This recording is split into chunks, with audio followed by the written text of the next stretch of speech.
Hi Ashlyn, this is Roller.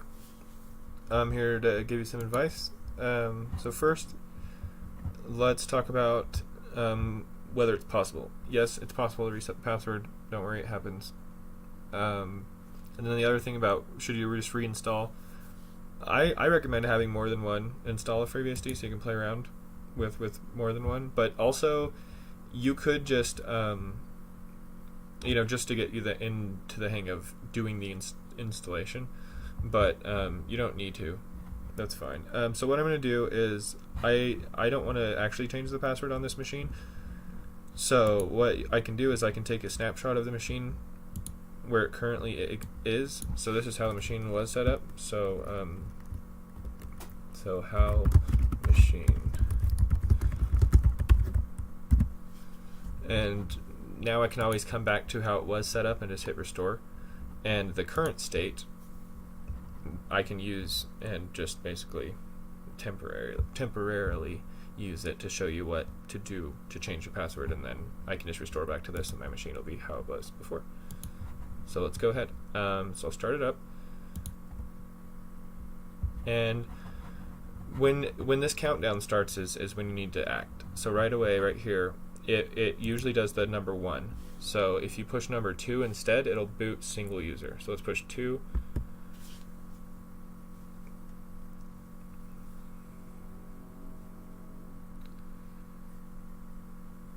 And then it'll enter full path name of shell or return. So we'll just hit enter here. And now this is called single user mode. It's a minimal boot mode. It's useful for repairing systems that are damaged, even if you're the one who damaged it, because it's totally fine. This is how you fix it. So it doesn't automatically set up your file systems or start the network or enable security or do any other standard stuff. So it's really like the earliest the system can possibly give you a command prompt. So here's what we do. First, we need to mount the file system because the file system right now is read only and the disks are not mounted. So let's just, so we're going to type this command, this the FSCK flag just does a clean, just makes sure that the file system is internally consistent and that all the disks, all the files the disk thinks it has are actually present and accounted for. So this is going to mount rewritable. That's just going to set we want the mount options read writable on the whole computer, so the whole root.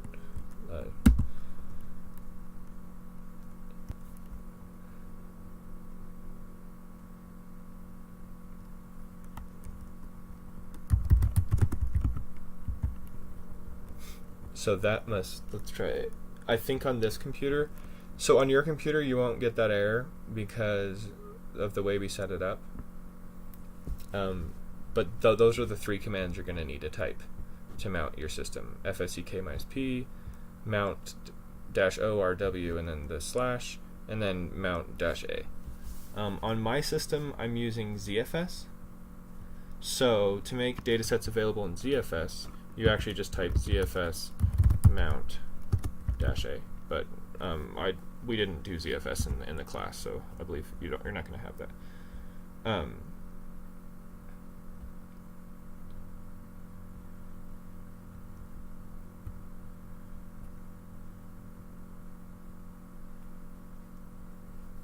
Okay, and I also, since I'm using ZFS, I have to do one more command.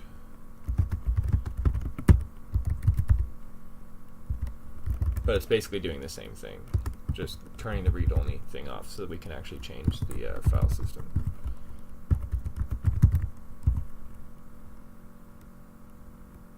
Oh yeah, because mine's not called zroot, mine's called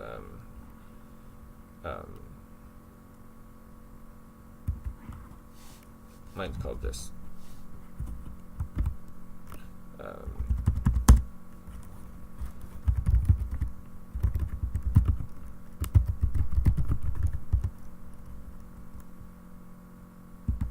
Okay. So just ignore these ZFS commands because you're not using ZFS. Just do the first 3, the FSCK, the mount, and the other mount. Okay, now check this out. So if we do pass WD, it's changing the local password for the root account. So now I can just change the password for root.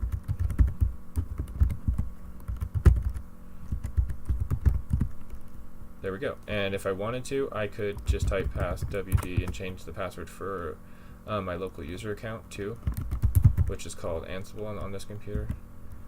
And that works just as well. And so then if you just hit Control D, the computer will boot up. It'll boot into multi-user mode, which is the regular default mode. And then you just type Ansible, or whatever your username is. And then you're in. So that's how you do it.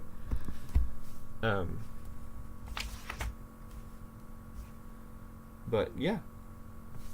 So that might seem kind of crazy that they allow you to do that, but most of the time there's ways to. You can turn this off, the feature that lets you boot in a single user mode, but it's really good to have it available, so that if you forget your password, you can drop in like this. But also later, once you start learning more, you can enable full disk encryption in installer when you're installing FreeBSD, and then when it gets to this point, I'll show you. When it gets to right after the computer starts booting, right after this, so it says select a boot device. Now watch this. Something's going to pop up for a sec, and it'll say BTX loader, boom, and then it goes away. So the thing that popped up real quick right before this screen, you can put a password on that screen. So if you enable full disk encryption, that screen will try and boot FreeBSD to, this part, and it will need a password to get in. So that's usually what people end up doing to lock their machines down.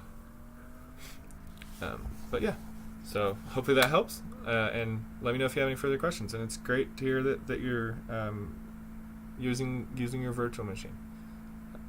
Have a good new year. Happy 2019.